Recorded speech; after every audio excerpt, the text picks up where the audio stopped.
Sa ngalan ng Ama at ng Anak at ng Espiritu Santo, Amen. ang pagpapala at kapayapaan mula sa Diyos na Ama natin at sa Panginoong Hesukristo naway sumainyo.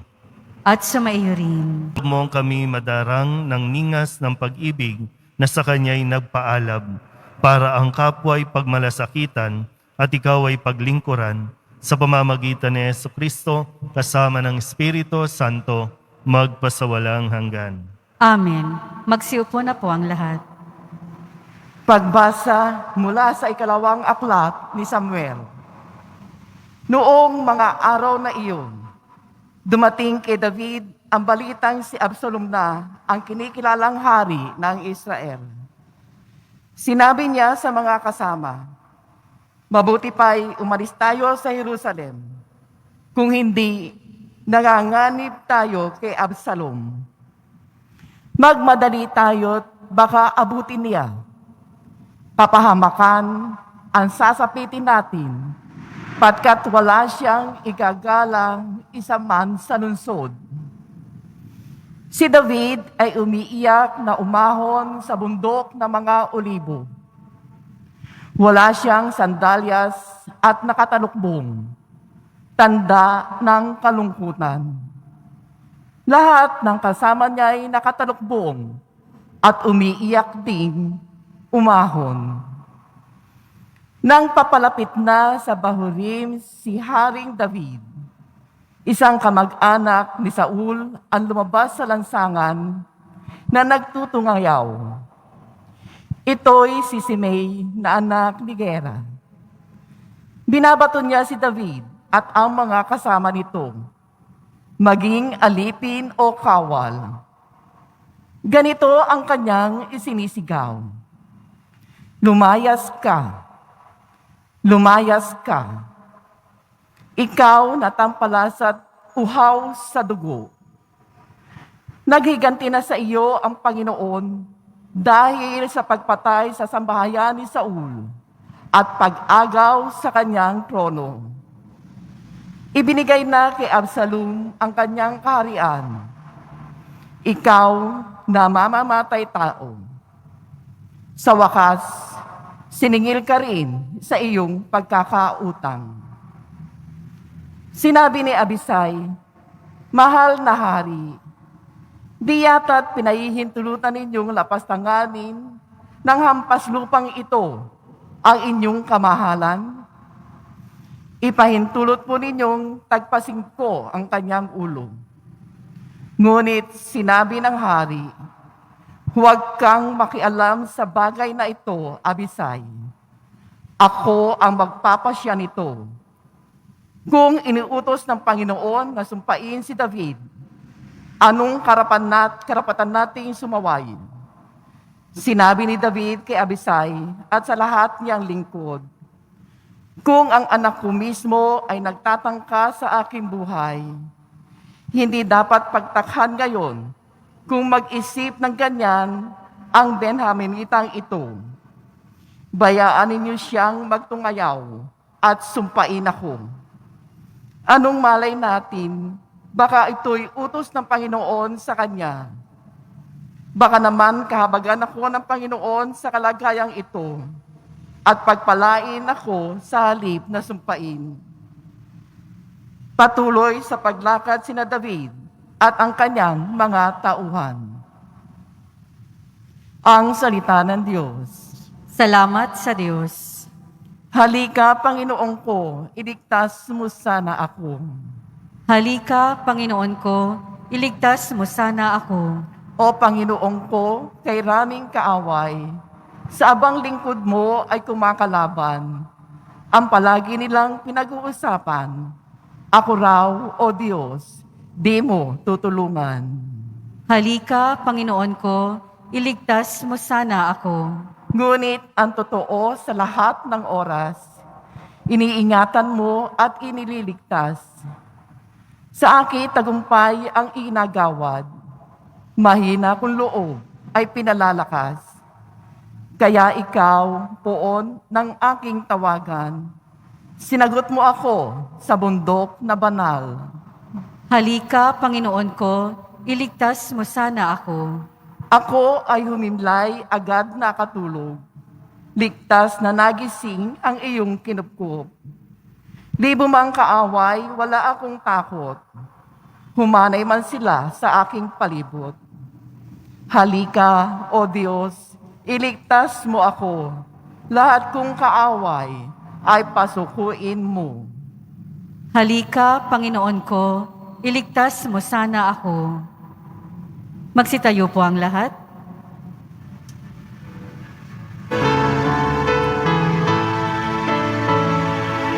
Hallelujah, hallelujah,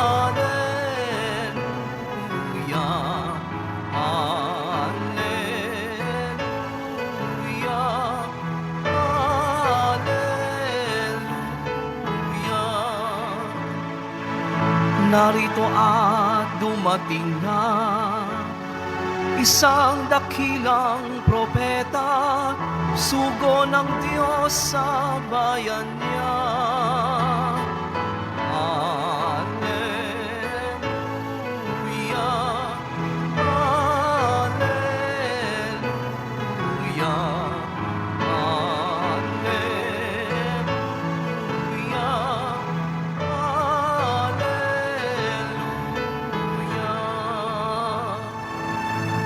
Sumainyo ang Panginoon. At sumaiyo rin. Ang mabuting balita ng Panginoon ayon kay San Marcos. Papuri sa iyo, Panginoon. Noong panahong iyon, dumating sina Jesus at ang mga alagad sa ibayo ng lawa sa lupain ng Geraseno. Pagkababa ni Jesus sa bangka, siya'y sinalubong ng isang lalaking galing sa libingan. Ang lalaking ito'y inaalihan ng masamang espiritu at sa libingan naninirahan. Hindi siya maigapos ng matagal kahit tanikala ang gamitin, malimit siyang ipangaw at gapusin ng tanikala. Ngunit pinaglalagot-lagot niya ito at pinagbabali-bali ang pangaw. Talagang walang makasupil sa kanya. Araw-gabi, nagsisisigaw siya sa libingan at sa kaburulan at sinusugatan ng bato ang kanyang sarili. Malayo pa'y natanawan na niya si Jesus. Siya'y patakbong lumapit at nagpatira pa sa harapan niya at sumigaw ng malakas, Jesus, anak ng kataas-taasang Diyos, ano ang pakialam mo sa akin?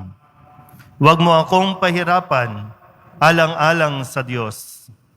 Sinabi niya ito sapagkat iniutos sa kanya ni Jesus, masamang espiritu, lumabas ka sa taong ito. Tinanong siya ni Jesus, ano ang pangalan mo? Pulutong, sapagkat marami kami, tugon niya. At mahigpit nilang ipinakiusap kay Jesus na huwag silang palayasin sa lupaing iyon. Doon naman sa libis ng bundok ay may malaking kawan ng mga baboy na nanginginain.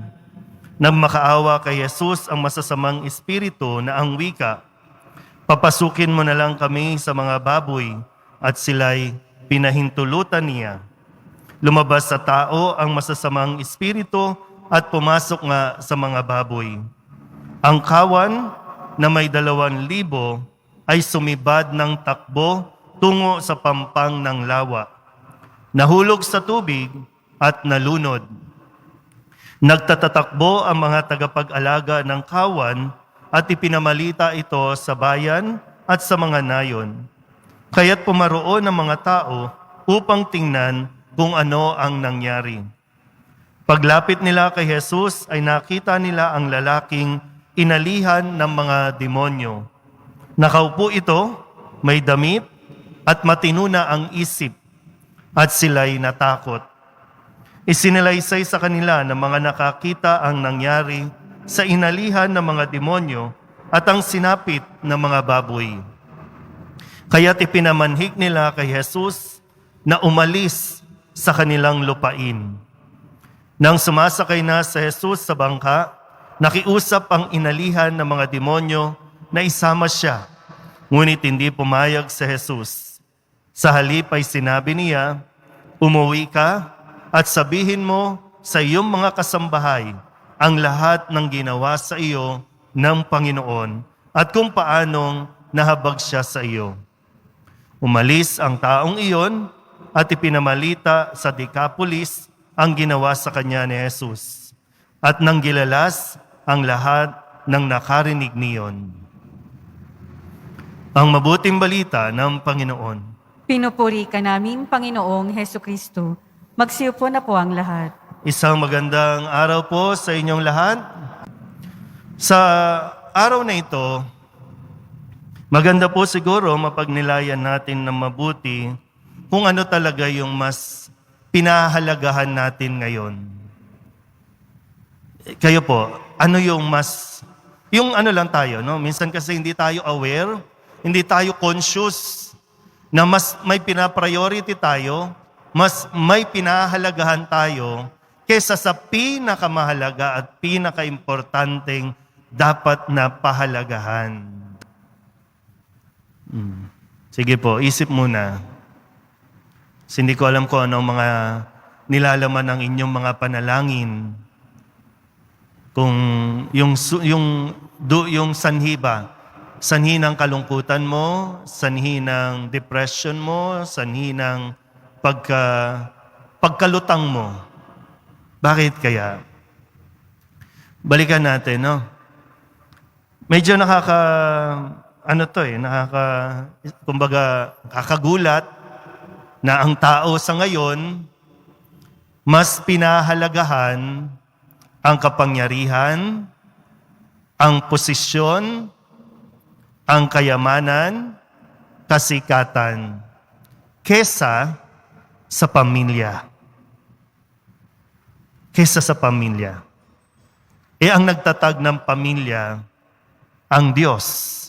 Ninais ng Diyos sa kanyang disenyo na ang pamilya, kapag matatag ang pamilya, matatag ang lipunan. Ang nakakalungkot po, kung ano nangyari noon, magpasa hanggang ngayon, umiiral pa rin dahil madalas tayong makalimot. Sa unang pagbasa, ito po yung away-away ng pamilya dahil sa pwesto. Si Absalom, isa sa mga anak ni David. Si David, yung hari. Pero nagkaroon ng, sabihin na nating, agawan ng pwesto. Si Absalom, hindi niya mapatawad si Amon na nang-rape o gumahasa doon sa kanilang, kung tutuusin, kamag-anak. At doon, hinangad ni Absalom na patayin at talagang nagtagumpay siya, patayin ang kanyang kapatid. At ngayon, siya na yung hari, self-proclaim. Buhay pa si David, ang kanyang ama, siya na yung naghari-harian. At pinahanting niya si David at ang lahat ng mga kasama ni David. Sounds familiar?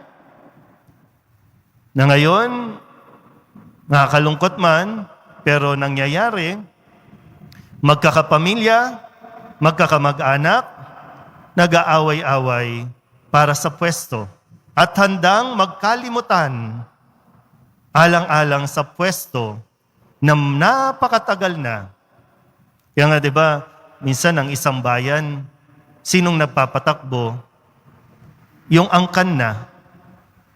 Yung lolo, yung tatay, yung anak, yung apo, pinsan, asawa, balik sa asawa, pero mag-aaway-away.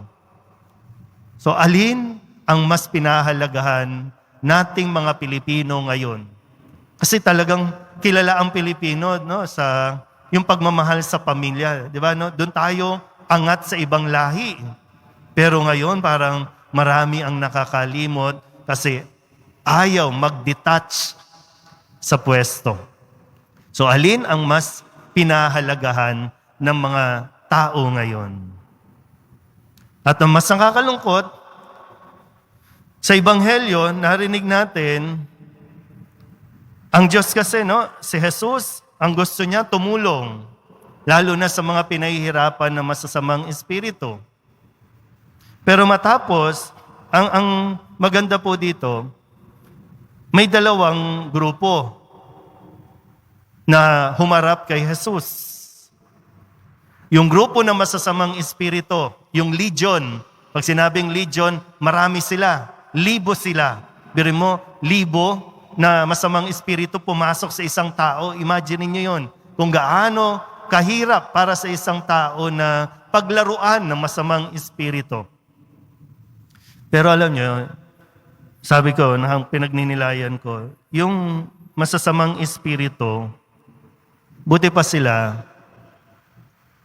marunong makiusap. Di ba sabi, ipinakiusap nila kay Jesus. Ipinakiusap kay Jesus na huwag silang palayasin. Masamang espiritu to. Ipinakiusap na huwag silang palayasin. Huwag silang pahirapan. Masamang espiritu to, ha? Samantala, yung mga may-ari ng babuyan, yung mga, sabihin na nating namumuhunan, businessmen, ang mas inintindi nila, yung kanilang baboy. Kaya nung lumapit sila kay Jesus, ipinakiusap nila na umalis si Jesus sa bayan nila. So, alin ang mas pinahalagahan ng tao ngayon? Ang buhay ng tao o ang ekonomiya? So, alin? Yung kita, yung pera, yung kayamanan, na handa nating ipagwalang bahala ang kalagayan, kaligtasan ng tao, wag lang mawala ang kita mo, wag lang maagaw, wag lang makuha ang kayamanan mo.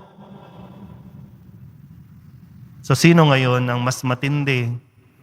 Ang demonyo nakiusap kay Jesus. Huwag silang pahirapan, huwag silang paalisin. Pero ang tao, Lord, umalis ka sa amin. Malulugi kami. Sana po, hindi tayo umabot sa ganyan. Sa ganyang pananaw, sa ganyang pag-iisip. Nakakatakot po yan. Kaya nga paano ka pa tutuksuhin ng demonyo? Nasa kanya ka na pala. So ano bang mas mahalaga sa atin? Yung relasyon ng pamilya? Relasyon sa tao? O yung relasyon mo lang sa kita? Sa kayamanan, relasyon sa pera. Kaya marami sa atin talagang ang dasal, Lord, sana yumaman, sana yumaman. Pero para saan? Kung marami kang ang pera, pero malungkot pa rin dahil watak-watak naman tayo, sira-sira naman ang ating relasyon. Sana po, imbis na itaboy natin, o lumayo tayo sa Diyos, umiling tayo sa Kanya ng grasya, na manatili tayo sa Kanya. Kasi nakakasigurado naman po na si Jesus mananatili yan sa atin. Ipagtabuyan mo man si Jesus, naghihintay lang yan isang araw, naghihintay lang yan na muli kang tumawag, muli tayong manumbalik. At sa pagtawag natin, sana malinaw kung bakit, malinaw kung para saan. Dahil nawa makita natin kung gaano kahalaga na tayo ay manatili sa Diyos. Amen. Magsitayo po ang lahat. Natitipon kay Kristo na lumulupig sa kasamaan, ilapit sa Ama ng may pananalig ang ating mga panalangin. Ang ating pong itutugon, Kataas-taasang Diyos, ipag-adya mo kami. Kataas-taasang Diyos, ipag-adya mo kami.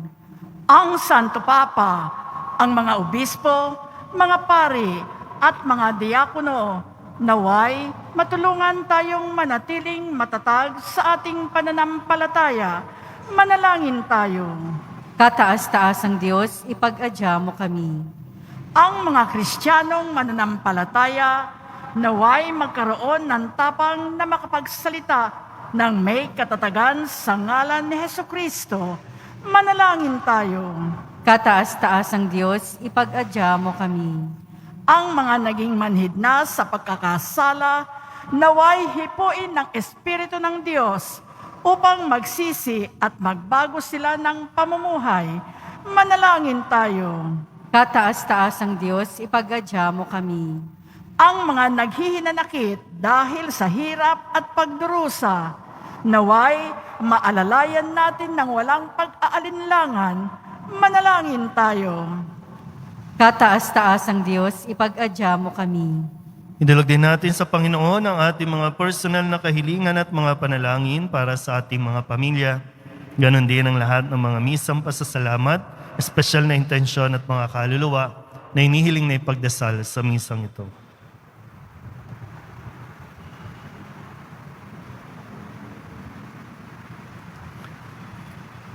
Ang lahat ng ito inihiling namin sa ngalan ni Kristong aming Panginoon. Amen. Magsiupo na po ang lahat.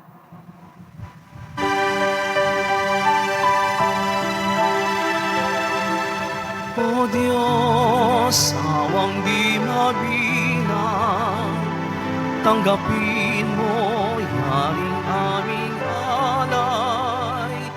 Gawin ito bilang tanda ng aming kaligtasan. Narito, O Ama, alak at tinapay, bunga ng lupa at ng aming paggawa.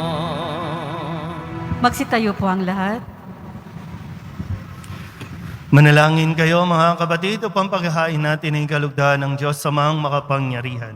Tanggapin nawa ng Panginoon itong paghahain sa iyong mga kamay, sa kapurihan niya at karangalan, sa ating kapakinabangan at sa buong sambayanan niyang banal. Ama naming lumikha, dumudulog kami sa iyong kadakilaan upang ang kapangyarihan mong ipinahayag sa paghahain ng mga alay para gunitain ang mga banal ay magdulot sa amin ng pakikinabang sa kaloob mong kaligtasan sa pamamagitan ni Jesucristo kasama ng Espiritu Santo magpasawalang hanggan. Amen. Sumainyo ang Panginoon. At sumaiyo rin. Itaas sa Diyos ang inyong puso at diwa. Itinaas na namin sa Panginoon. Pasalamatan natin ang Panginoong ating Diyos. Marapat na siya ay pasalamatan. Ama naming makapangyarihan, tunay ngang marapat na ikaw ay aming pasalamatan sa pamamagitan ni Jesucristo na aming Panginoon. Ngayong si San Juan Bosco ay pinararangalan sa pamumuhay niyang totoong uliran at pagiging maaasahan sa panunungkulan. Kaya't si Jesucristo na maaasahan sa katapatan ay inihahayag sa pangangasiwa sa sambayanan. Ang malasakit ng mga ulirang tagapangasiwa noon ay napapatuloy magpahanggang ngayon sa mga panalangin kanilang iniuukol kaysa ng sambayanan mong dito'y natitipon. Kaya kaysa ng mga anghel na nagsisiawid ng papuri sa iyo, nang walang humpay sa kalangitan, kami nagbubunyi sa iyong kadakilaan. Santo, Santo, Santo, Panginoong Diyos ng mga hukbo, napupuno ang langit at lupa ng kadakilaan mo, o sana sa kaitaasan. Pinagpala ang naparirito sa ngalan ng Panginoon, o sana sa kaitaasan. Magsiluhod po ang lahat. Ama naming banal, ikaw ang bukal ng tanang kabanalan. Kaya't sa pamamagitan ng iyong Espiritu, gawin mong banal ang kaloob na ito upang para sa aming maging katawan at dugo ng aming Panginoong Hesukristo. Bago niya pinagtiis ang kusang loob na maging handog, inawakan niya ang tinapay, pinasalamatan kaniya, pinaghati-hati niya iyon, iniabot sa kanyang mga alagan at sinabi, tanggapin ninyong lahat ito at kanin, ito ang aking katawan na ihahandog para sa inyo.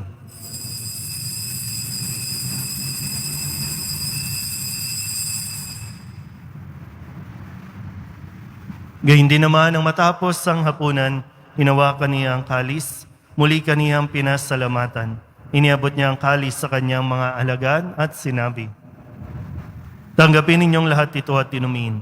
Ito ang kalis ng aking dugo, ng bago at walang hanggang tipan.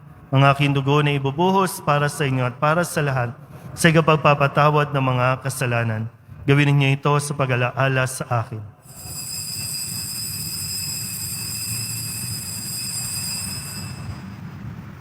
Magsitayo po ang lahat.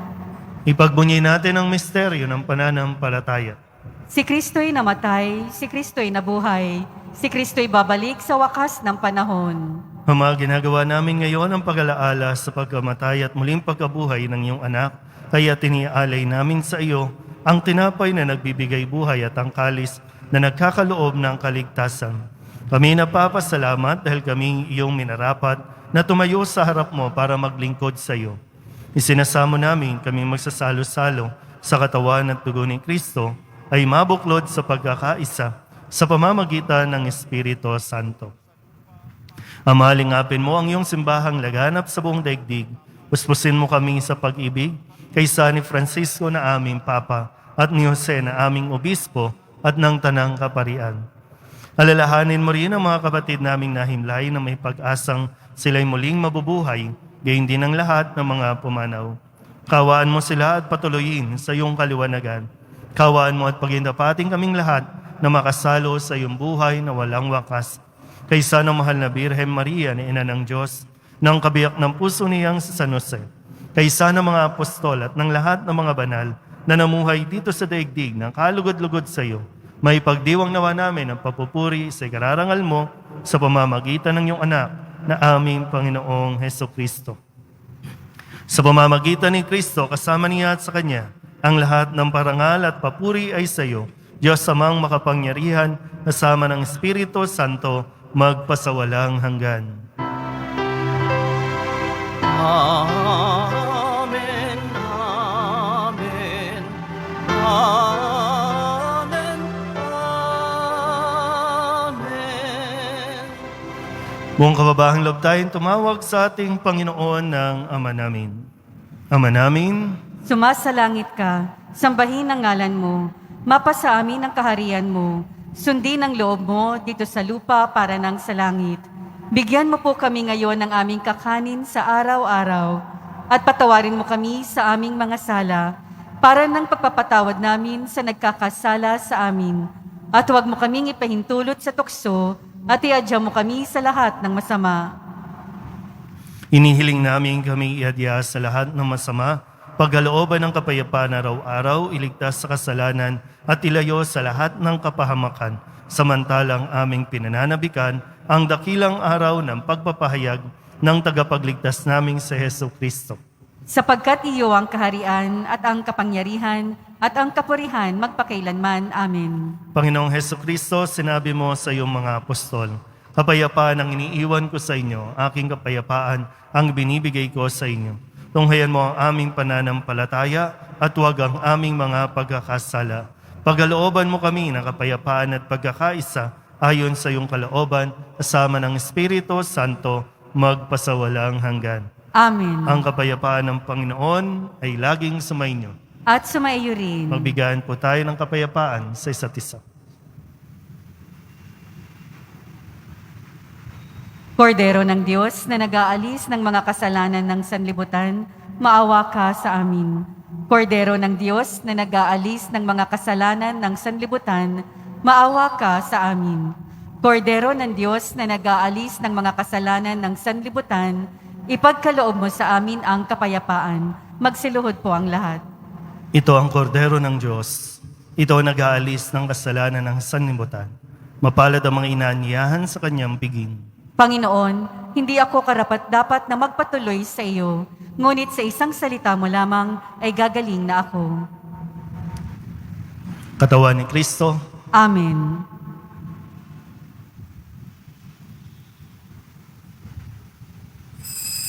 Para sa lahat ng tatanggap ng banal na komunyon, manatili lamang po kayo sa inyong mga pwesto.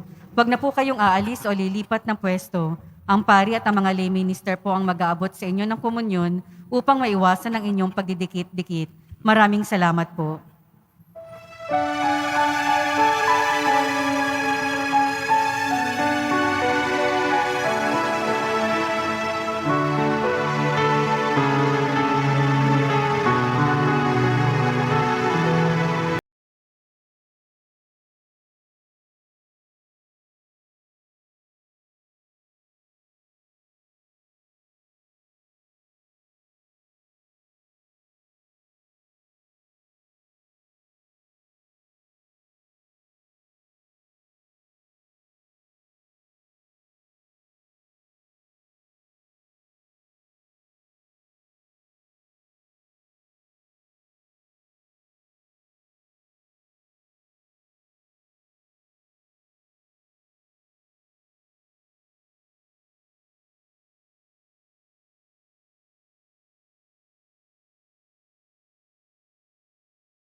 Wika niya'y halina, lumapit sa akin. Kayong mga napapagal, aking pag-ibig, awahin, bigat ng iyong pasanin, ay aking paghagaanin.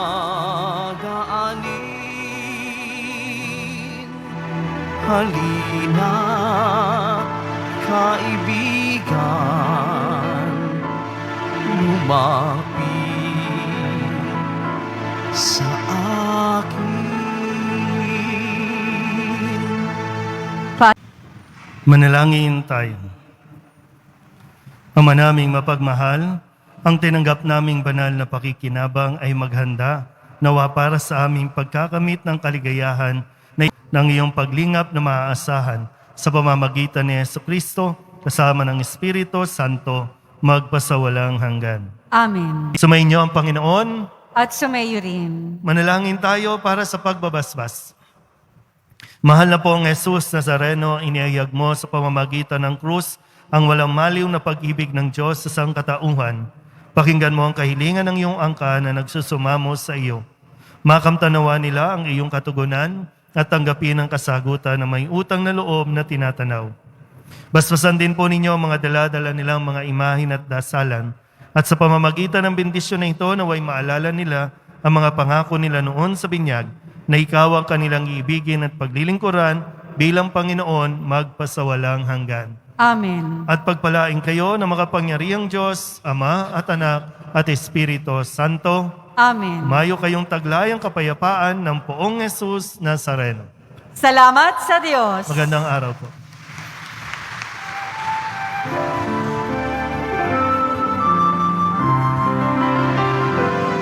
Nuestro Padre Jesus Nazareno, sinasamba ka